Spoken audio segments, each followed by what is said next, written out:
Okay, one of my biggest inspirations for creating comic books and actually writing stories, or even drawing in general, hasn't come from any traditional form of art, nor has it come from comic books themselves.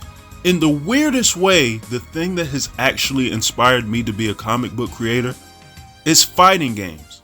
I know that sounds crazy, but hear me out.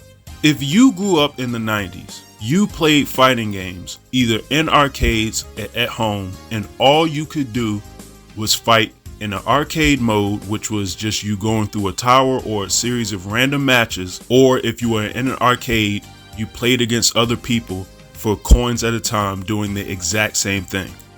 That was it. That was all they gave us at the time.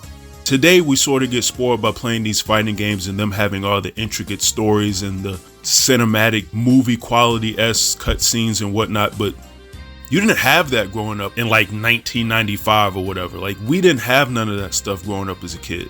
And what's crazy is that might be the biggest reason why it's inspired me so much. I'm not saying that I didn't grow up loving comic books and reading them myself. Of course I did, and especially once I discovered manga. As I've said time and time again, Dragon Ball is one of my biggest inspirations in life.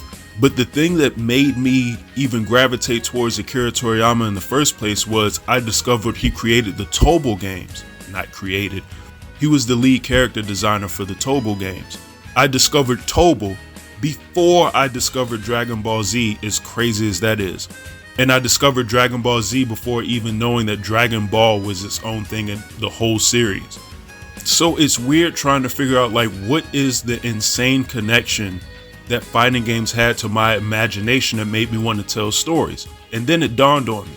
When you beat a video game as a kid, specifically a fighting game, since that's what we're talking about here, and that's the thing that sort of triggered my brain so much as a child, you beat the game, and especially a Mortal Kombat or a Street Fighter, they gave you some random ending out of context to whatever is going on in the nature of the game's story, and you just had to accept that as what happened with your favorite character until the next game comes out, and then you learn what the actual backstory of that character has been between one game to the next. And that's all you had to go off of.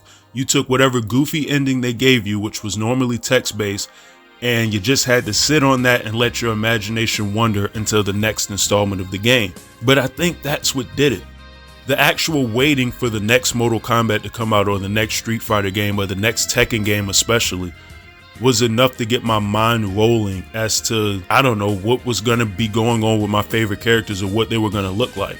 Two of my biggest memories are looking at all the endings for Mortal Kombat 4, as crazy as that game is, and their endings are hilariously bad, but seeing those endings and then wondering what was going to be going on in the next Mortal Kombat game, and then just seeing little things like, as graphically bad as Scorpion's Mortal Kombat 4 ending, the consequences of his ending are in the opening sequence of Mortal Kombat Deadly Alliance. Of all characters with a canon ending, I would have never assumed it to be Scorpion. It was almost always Liu Kang. Playing games like Tekken 3 and having so much fun playing with Roang, and then seeing the character art for Roang in Tekken 4 and seeing how vastly different he looked from game to game, which by the way is an amazing catfish because Tekken 4 looked nothing like the character portraits that it portrayed.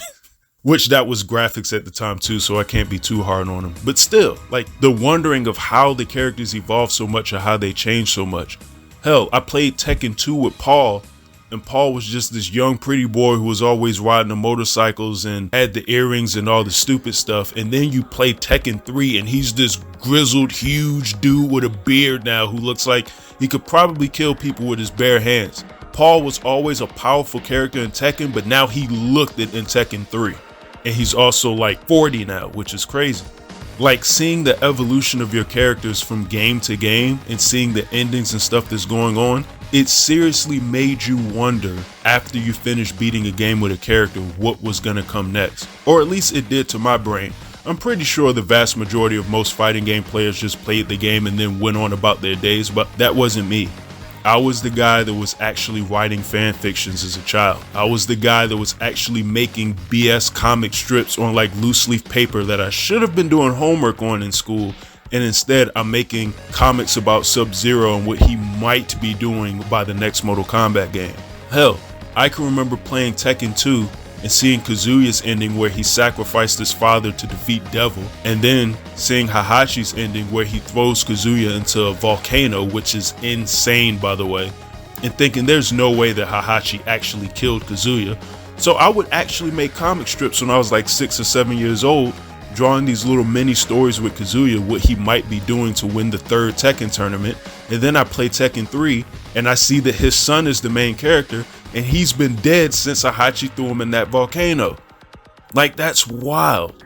And it's even crazier that I am playing these games and I'm seeing and watching these goofy endings and reading all this text, and it's making me want to come up with my own stories. On top of just the look and feel of these characters in general, is making me want to draw them. Like I've said time and time again on this channel, the very first thing I ever drew in my entire life was Mortal Kombat 1 Sub-Zero, or maybe MK2. It's the weird pointy head, weird cow things that the ninjas be wearing when they do the concept art for Mortal Kombat. I don't know why they do it, but that's a whole other conversation. But Sub-Zero was the first thing that I ever drew as a child.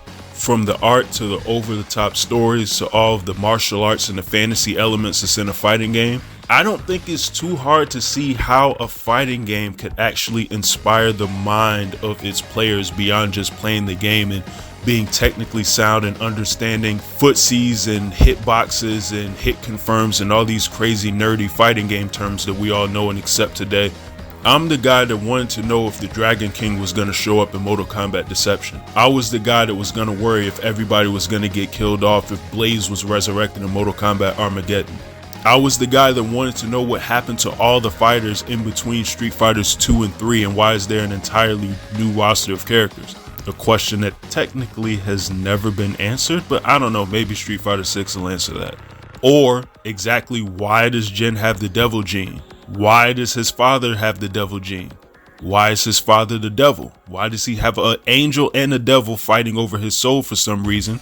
And why is Heihachi hell-bent on killing his family? These are all very insane, morbid thoughts for a child to be having, but nonetheless, these games inspired them just the same. And in talking about the supernatural elements, just seeing something as outrageous as the fighters and King of Fighters doing all these supernatural attacks and using fireballs and all this craziness, and then seeing a character like Terry Bogard who just has on jeans and a trucker hat and Chuck Taylors just beat the hell out of people, like, that's crazy to me that that even exists as a thing. So on the horizon we got Street Fighter 6, there's Mortal Kombat 1, there's Tekken 8, hell, there's technically a new Fate of Fury that's about to get made and come out soon. There's even a rumor that Killer Instinct 4 may be secretly being developed over in Japan. I don't believe this rumor, but it is one nonetheless, and that doesn't mean that the rumor could not happen. It is possible, but whether it is or it isn't, I'm looking forward to all of these games. I'm looking forward to trying to unlock costumes or whatever special things that they give us, and I will be that guy that plays the game and wants to unlock the concept art to see the designs and what made the cutting room floor and whatnot of these fighting games. I'll be the guy that's playing through the story mode to know what's going on with my favorite characters from game to game. Yes, I know in the grand scheme of things, fighting game stories are very unimportant in the overall cycle of like fighting game play and whatnot and where the series go forward, but I don't know. That's the nuts and bolts of like what made me an artist to begin with. Without fighting games, I don't draw maybe anything. Maybe I'm not even an artist in life. If I don't see Sub-Zero in a gaming magazine, which I believe was EGM as a child, maybe I never draw anything in life. Or I pick up a pen and pencil to draw too late in life to where I think I can't do it. If I don't play Tobal, maybe I never even pay attention to Akira Toriyama as an artist and I'm not as influenced by Dragon Ball as I think I would be. Maybe I'm not interested in all the supernatural martial arts elements of all these different things that inspire me to make the comments that I make if I don't play a Street Fighter or a Mortal Kombat or a Tekken or a King of Fighters. Who knows, maybe this channel doesn't even exist. In the weirdest way, I am the person I am today doing the things that I do and making the things that I make, specifically comic books, in large part because of fighting games. Probably one of the most unlikely things to do so. So if this rant leaves you with anything, just know you can be inspired by absolutely anything, and I mean anything in life in any sorts of ways. The type of fighting games that are known for having the absolute worst stories known to man and probably the entire genre are the very things that made me want to actually become a writer in life. Whether it be for good, bad, or indifferent, it actually inspired me to do something with my life as a result. You can find your own inspiration in absolutely anything.